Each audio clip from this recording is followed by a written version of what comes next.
자, 지금 시간이 2023년 9월 10일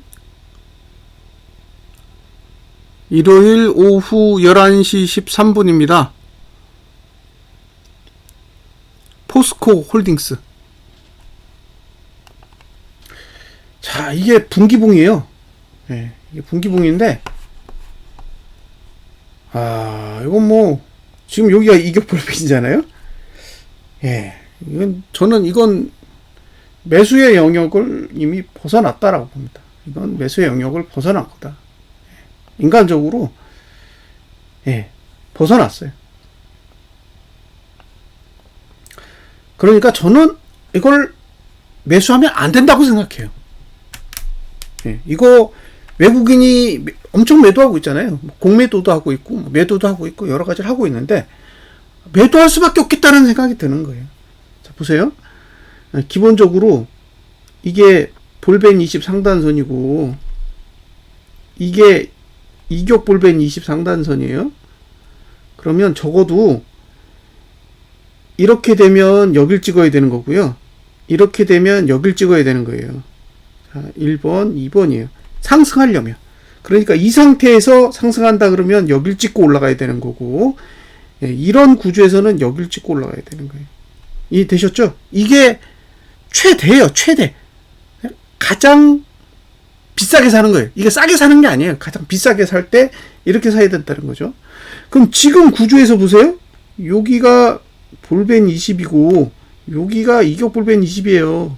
그러면 이 위는 다 가치 없는 거예요. 그리고 여길 찍어야 돼요. 여기. 응? 여길 찍어야 된다고 현재 기준으로 보면 그럼 이만큼은 조정이 와야 된다는 거예요. 예?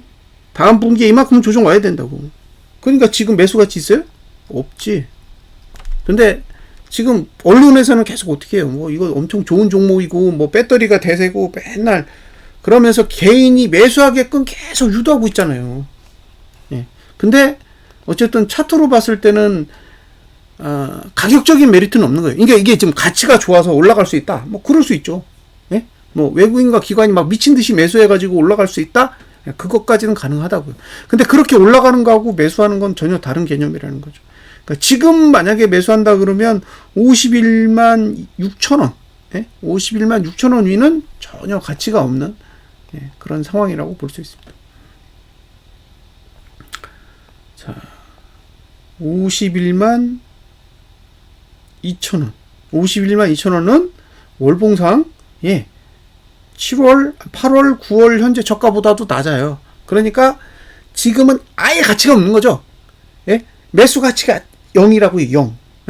매수 가치가 0입니다. 매수 가치가 0이에요. 그건 알고 접근하시라는 거예요. 그걸 모르고 접근하면 안 되잖아요. 그런 판단력은 있으셔야 됩니다. 자,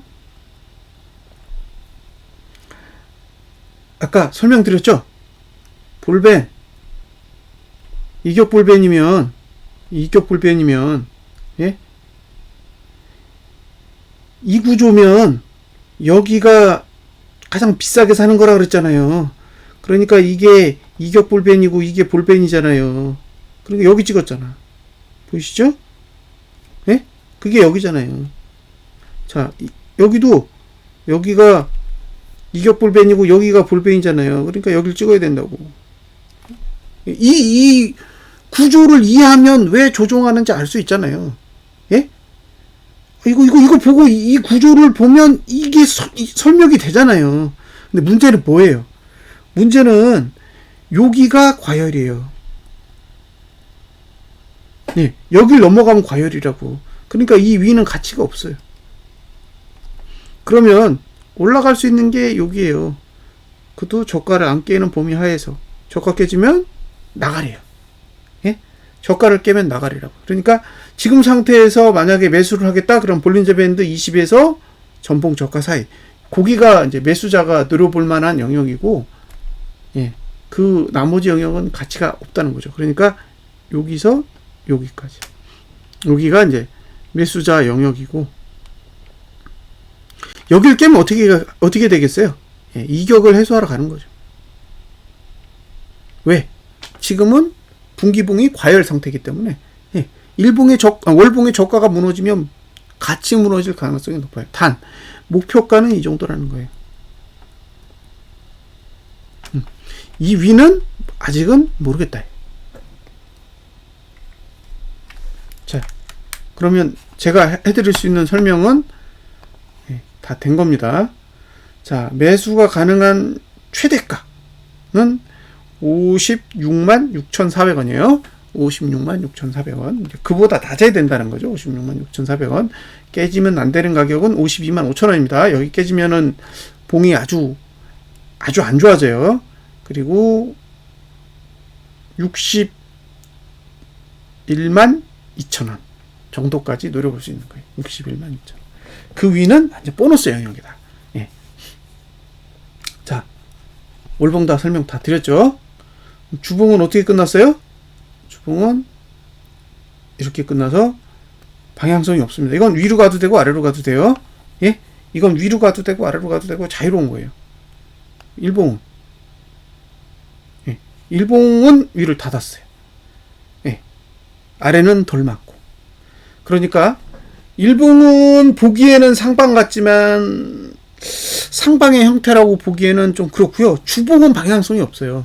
지금 상태에서 주봉을 보면 이건 위로 올라가는 것도 크게 막을 생각이 없고 반대로 아래로 내려가는 것도 강하게 막지는 않는 거예요. 그런 상태라는 거죠. 그래서 주봉은 애매하다. 주봉은 애매하고 일봉은 상방이라고 보기에는 차트가 그렇게 좋진 않고, 그러면 결국엔 계속 이제 월봉을 보셔야 되는데, 월봉을 봤을 때 아까 말씀드린 가격 있죠? 그 가격 위로는 가치가 제로입니다. 제로. 예? 그 가격 위로는 가치가 제로이기 때문에 주봉 때문에 상승할 수는 있어도 매수 전략을 가져가기에는 그 가격 위로는 저는 메리트가 없다고 생각해요. 그러니까 그 가격 아래에서 매수한 사람이 홀딩한다, 그런 전략은 가능할 수 있겠지만 여기서 신규 매수한다? 그건 리스크가 상대적으로 좀 크다라고 생각이 들고요. 포스코 홀딩스는 올해 들어서 개인이 한 9조 원대? 제가 아는 것, 이전에 측정했던 금액만 따진다면 한 9조 한 8천억 정도 됐던 것 같아요. 그리고 어떤 분이 이제 말씀하시던데, 맥커리에서 거의 1조 정도 공매도한 날도 있었어요. 그 고점 찍던 날이었을 거예요. 1조 공매도한 날이. 그러니까 지금 이게 개인이 굉장히 많이 매수하고 있는 종목이기 때문에 그런 측면에서는 차트도 별로 안 좋은데 개인도 매수하고 있다라는 거는 확실히 위험 부담이 있다라고 보여져요. 아까 보여드렸죠? 다음봉, 분기봉의 다음봉 보여드렸잖아요. 분기봉으로 봤을 때는 지금 현재 단위로 보면 51만원 위는 가치가 전혀 없는 거예요. 지금 58만원인데 51만원 위는 가치가 없으니까 7만원 정도, 7만원 정도는 지금 거의 거품이라는 거예요. 거품. 7만원 정도는 거품이니 7만원이면 10%가 넘잖아요. 그러니까 여기서 매수하신다라는 거는 그냥 10% 이상의 프리미엄을 주고 매수를 하시는 거랑 똑같아요. 그래서 상당히 조심스럽게 접근하실 필요는 있다고 생각합니다. 58만 3천원에 51만 4천원 잡고, 그러면 6만 9천원이거든요. 지금 상태에서 6만 9천원 정도를 더 내려야 되는데 58만 3천원으로 나누면 11.8% 정도가 지금 거품이에요. 그래서 이게 오해하시지 말아야 될 게 뭐냐면, 올라갈 수 있다? 그럴 수 있어요. 올라갈 수 있어요. 근데 올라갈 수 있는 것과 거품은 다른 문제예요. 왜냐면 거품이 낀 상태에서 얼마든지 올라갈 수 있으니까. 근데 이게 지금 거품이 거치는 과정으로 진행이 되면 최소한 51만원대의 주가를 봐야 되기 때문에, 그게 가장 적게 내렸을 때가 51만원이지 더 내려도 상관없다는 얘기예요. 그러니까 지금 가격은 어쨌든 차트의 구조로 봤을 때는 거품이 있는 구조다. 그래서 이런 환경에서는 저는 매수하는 건 초보자에게는 어울리지 않는다. 그러니까 뭐 진짜 날고기는 분들 있죠.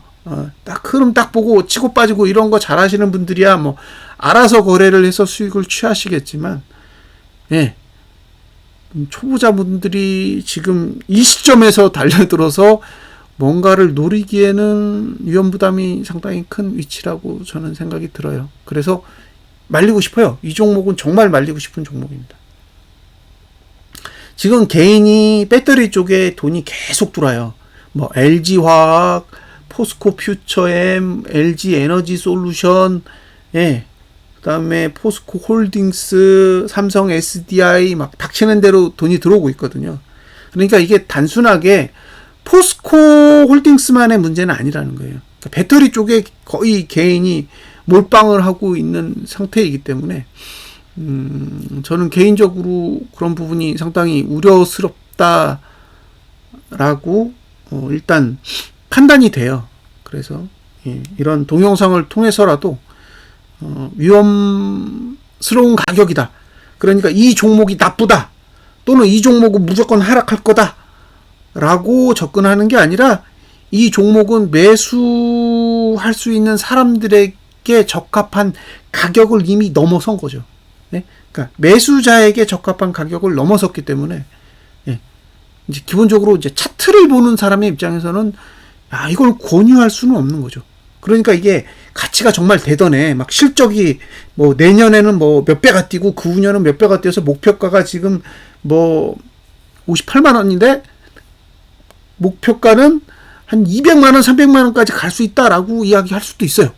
그거는 가치를 측정하는 사람의 입장이고, 차트를 보는 사람의 입장에서는 그냥 이건 정상적인 범위를 벗어났어요. 정상적인 범위를 벗어났기 때문에 가치가 그 정상적인 범위를 벗어난 걸 커버하면 올라가겠지만, 그 가치가 정상적인 범위를 벗어난 그 가격을 커버할 수 없다면 다시 회귀할 수밖에 없다라는 거죠. 근데 제가 궁금한 건 뭐냐면, 이렇게 가치가 좋은데 외국인은 왜 그렇게 팔아대냐는 거예요. 개인이 거의 9.8조를 사는 동안 다 내다 던진 거잖아요. 그래서 그런 부분들은 한번 심각하게 고민을 해 보셨으면 좋겠습니다. 매수는 아까 말씀드렸지만 지난달 저가를 깨지 않는 범위 안에서는 가능합니다. 지난달 저가를 깨지 않는 범위 안에서는 가능한데, 지난달 저가를 붕괴한다라는 의미는 분기봉의 이격을 해소하기 위해서 51만 원대 이하로 내려갈 수도 있다라는 걸 가정하기 때문에 이제 그런 부분에 대한 신경은 꼭 쓰셨으면 좋겠습니다. 자, 분석 마치겠습니다. 감사합니다.